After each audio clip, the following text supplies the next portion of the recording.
patatas. Kuha muna tayong kalamansi. Wala na yata siyang bunga. Ay, wala na yata ako nakikita. Ayun, kaso malayo siya. Ayun. Ayun pa, malayo. Malayo-layo. Nakalima ako guys. Pwede na siguro to. Nasunog na. Medyo nadulok na. Lagyan ko siyang paminta.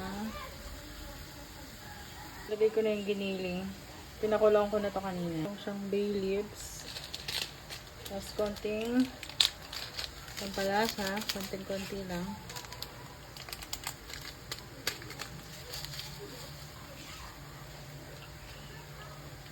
Tapos lagyan ko na siya ng konting patis.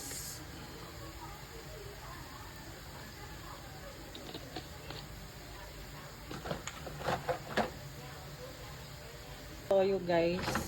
Ito yung torta na parang old style. Hindi ko siya lalagyan ng tomato sauce.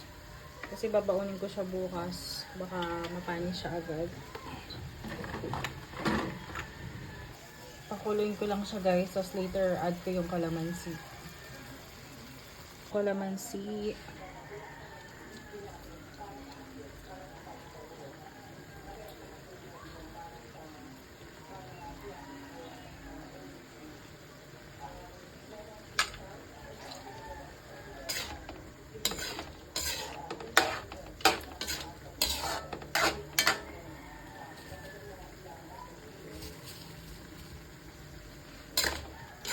Tikman muna natin siya baka sobrang maasim.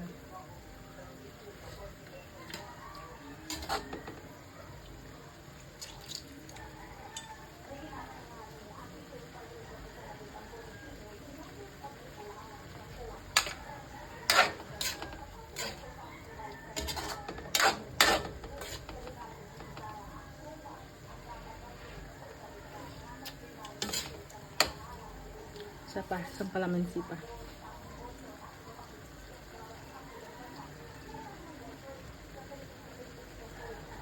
Hindi ko alam kung ito yung tamang pagluluto niya. Parang naalala kong nanay ko inaano niya to. Parang sinasangkot siya niya sa kalamansi. Parang malasa. Parang lang to. Hindi ko alam. Yung style ko lang ng pagluto.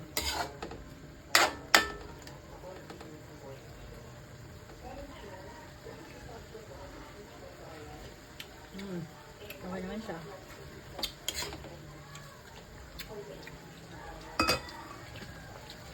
Ayan.